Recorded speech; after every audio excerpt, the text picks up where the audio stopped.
नमस्कार, मी विजय वामन। अजित पवारांचे 5 नेते पवारांना पाहिजेत आणि त्या 5 नेत्यांमागचं पवारांचं गणित काय? नेमकं घडलंय काय? फुटले त्यापैकी दोघच फुटण्याचा धक्का बसला आणि त्यातील एक नाव प्रफुल्ल पटेल, दुसरे सुनील तटकरे। फक्त एवढीच प्रतिक्रिया अजित पवारांच्या बंडानंतर शरद पवारांनी दिली होती। लोकसभेच्या 48 जागा, त्यात पवारांनी लढवल्या 10 जागा, त्यामुळे लोकसभेचं गणित जुळलं, पण हे विधानसभेला चालणार नाही। पवारांनी दिलेल्या मुलाखतीत पवारांनी यावरती भाष्य केलं होतं। लोकसभेला कमी जागा होत्या आणि विधानसभेला 288 जागा आहेत, त्यामुळे घड्याळाचा विचार करावा लागेल, हे स्टेटमेंट सुद्धा प्रशांत कदम यांना दिलेल्या मुलाखतीत शरद पवारांनी केलं होतं। त्याचवेळी पवारांनी अजित पवार गटात गेलेले काही नेते महत्त्वाचे आहेत आणि त्यांना गळ घालायला तिथेच सुरुवात केली होती। आता पवारांना जे महत्त्वाचे नेते आहेत ते कोणते? त्यातील एक प्रफुल्ल पटेल। अजित पवारांचे नाही, पण प्रफुल्ल पटेलांचे वजन दिल्लीत होतं म्हणून बंड शक्य झालं।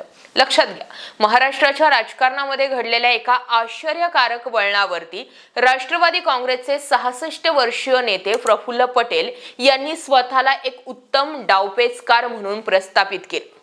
शरद पवार यांचे विश्वासू सहकारी पटेल यांनी राष्ट्रवादीचे बंडखोर नेते अजित पवार यांना राज्याचे उपमुख्यमंत्री बनवण्यामध्ये महत्त्वाची भूमिका बजावली आणि शरद पवार यांच्या जवळील राष्ट्रवादीचे 8 दिग्गज नेत्यांना सत्ताधारी सरकारमध्ये त्यांनी यशस्वीपणे आणलं। पटेल यांनी दिल्लीतील राजकीय वजन वापरलं म्हणून पवारांशिवाय अजित पवारांचा विचार भाजप हायकमांडने केला। त्यांनी राज्याच्या नेत्यांशी वाटाघाटी बाजूला ठेवून आवश्यक विधानसभेचं समर्थन मिळवण्यासाठी थेट भाजपच्या वरिष्ठांशी संपर्क साधला होता। हे प्रफुल्ल पटेलच करू शकत होते, हे पवारांना कळून चुकलं होतं आणि तोच धक्का पवारांना बसला। म्हणून प्रफुल्ल पटेल पवारांसाठी महत्त्वाचे। शरद पवारांना पाहिजे असणारा दुसरा नेता म्हणजे छगन भुजबळ। जेलवारी केल्यानंतर भुजबळांसाठी रेड कार्पेट सर्वच पक्षांनी टाकलं होतं, पण भुजबळांनी त्यावेळी पवारांनाच निवडलं। लक्षात घ्या, छगन भुजबळ यांचा राजकीय जन्म जरी शिवसेनेपासून झाला असला तरी त्याला आकार दिला तो शरद पवार यांनी। मंडल आयोगाच्या मुद्द्यावरून छगन भुजबळ यांनी थेट मातोश्रीवर जाऊन बाळासाहेब ठाकरे यांना पक्ष सोडत असल्याचं सांगितलं। त्यावेळी पक्ष सोडून जात आहे आणि ही गोष्ट थेट बाळासाहेबांना सांगण्याची हिंमत फक्त आणि फक्त छगन भुजबळांसारखाच नेता दाखवू शकत होता असं म्हटलं गेलं। भुजबळांनी नंतर शरद पवार यांना साथ देत त्यांनाच आपला नेता मानलं। राष्ट्रवादीत असताना छगन भुजबळांनी कॅबिनेट मंत्र्यांसह उपमुख्यमंत्री पदापर्यंत मजल मारली।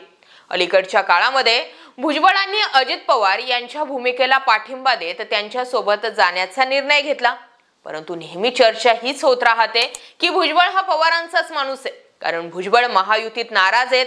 ज्या पद्धतीने मनोज जरांगे पाटील व त्यांच्यात खटके उडाले ते पाहता अजित पवारांनी भुजबळ यांच्या पाठीशी उभं राहण्याची त्यावेळी गरज होती, परंतु तसंच झालं नाही। त्यामुळे भुजबळ अजित पवारांवर नाराज आहे व त्यांच्या कार्यपद्धतीवर सुद्धा नाराज असल्याची चर्चा आहे। सोबतच लोकसभेला भाजपनं अजित पवारांना दिलेली वागणूक, नाशिक लोकसभा मतदारसंघासाठी न मिळालेली जागा आणि राज्यात मशाल आणि तुतारीला अनुकूल वातावरण आहे, याच गोष्टीकडे भुजबळांनी बोट दाखवलं आणि त्यामुळेच भुजबळ आजही पवारांचाच माणूस आहे यावर चर्चा होते। पवारांना पाहिजे असणारा तिसरा नेता म्हणजे नरहरी झिरवळ।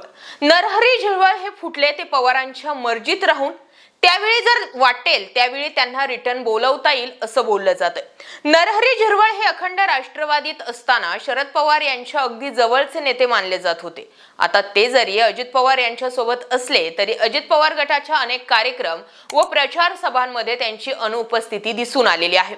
दुसरीकडे दिंडोरी लोकसभा मतदारसंघामध्ये त्यांनी महायुतीच्या उमेदवार असणाऱ्या भारती पवार यांचा प्रचार न करता त्यांच्या विरोधामध्ये उभे असलेल्या शरद पवार गटाचे भास्कर भगरे यांचा प्रचार केल्याचा त्यांच्यावरती आरोप होतो।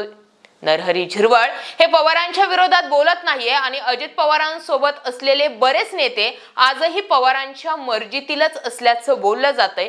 त्यातीलच एक नाव म्हणजे नरहरी झिरवळ। नरहरी झिरवळ हे पवारांच्या मर्जीत राहूनच अजित पवार गटामध्ये गेल्याची चर्चा आहे।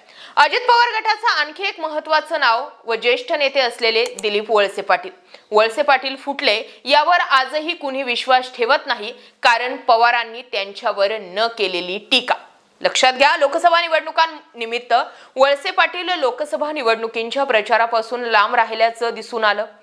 ते पडल्यानं त्यांच्या हाताला दुखापत झाली होती। त्यामुळे ते संपूर्ण लोकसभेच्या प्रचारापासून लांब राहिल्याचं सांगण्यात आलं असलं तरी त्यामागे फक्त तेच कारण असेल असं वाटत नसल्याचं देखील चर्चा सुरू आहे। ज्येष्ठ नेते शरद पवार यांचे अत्यंत विश्वासू समजले जाणारे दिलीप वळसे पाटील अजित पवार गटात योग्य सन्मान राखला त्यांचा जात नसल्यानं नाराज असल्याचं बोललं जातंय। शिवाय आपल्या मुलीच्या विधानसभेसाठी लाईन लावण्यासाठी ते पुन्हा एकदा शरद पवार गटात येऊ शकतात अशी ही चर्चा आहे। वळसे पाटील यांच्याशी वितुष्ट अमोल कोल्हेंनी घेतलं नाहीये आणि त्यामुळेच पुन्हा एकदा वळसे पाटील सांगतील तोच आमदार या जिल्ह्यात होतो आणि अमोल कोल्हेंनी वळसे पाटलांसाठी जुळवून घेतलेलं गणित हेच सांगतं की वळसे पाटील आजही पवारांसाठी महत्त्वाचे।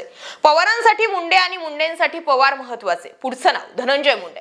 पवारांना जड गेले ते मुंडे आणि मुंडेंना विधानसभेला जड जातील ते शरद पवार।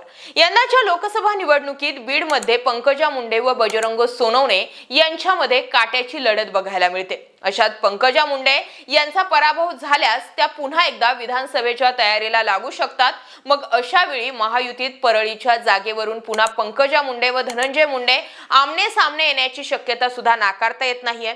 पंकजा मुंडेंना सुटली तर धनंजय मुंडे त्या ठिकाणी नाराज होऊ शकतात आणि मग अशा वेळी त्यांना शरद पवार गटामध्ये जावं लागतंय। जो पॅटर्न शरद पवार यांनी माढा अहमदनगर लोकसभेला वापरला तोच पॅटर्न विधानसभेत वापरण्याची शक्यता आहे। त्यामुळे अजित पवार यांचे हनुमान समजले जाणारे धनंजय मुंडे आमदारकी राखण्यासाठी पुन्हा शरद पवारांकडे नाईलाजास्तव का होईना पण वळू शकतात आणि दुसरीकडे पवारांच्या मनात मुंडेंना सगळं दिलं, त्यांचे काळे कारनामे झाकवले, तो फुटला, त्याच्यासारखा लायकी नसलेल्या माणसावर मी बोलणार नाही हे पवारांनी बोलून दाखवलं आणि मुंडेंना सावध होण्याचा इशारा दिला होता।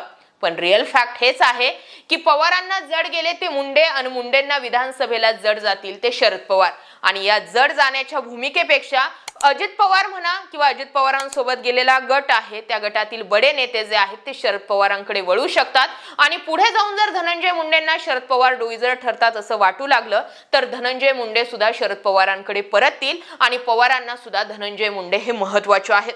तर ही काही महत्त्वाची 5 नेते मंडळी होते जी शरद पवारांना पाहिजे होते। त्यामध्ये 6वं नाव येतं ते म्हणजे सुनील तटकरे यांचं। शरद पवारांना जो धक्का सगळ्यात मोठा बसला होता तो प्रफुल्ल पटेल आणि सुनील तटकरे फुटण्याचाच होता। अशा वेळी सुनील तटकरे यांची जर रायगड लोकसभा निवडणुकीच्या दरम्यान आता सीट जर लागली नाही तर सुनील तटकरे यांना पुन्हा एकदा शरद पवारांकडे यावं लागणार आहे। एकंदरीत निलेश लंके जर अहमदनगर दक्षिण लोकसभा मतदारसंघातून जर खासदार होत आहेत तर सगळ्याच अजित पवारांच्या आमदारांपर्यंत मेसेज हाच जातोय की आपल्याला जर कोणी तारणार असेल तर ती तुतारीच असेल। मग अशा वेळी पवारांसाठी काही महत्त्वाचे नेते जे आहेत ते नेते आजच्या डेटला अजित पवार गटात आहेत आणि त्यांना आपल्याकडे वळवण्यासाठी पवार सर्वतोपरी प्रयत्न करतील अशी ही चर्चा।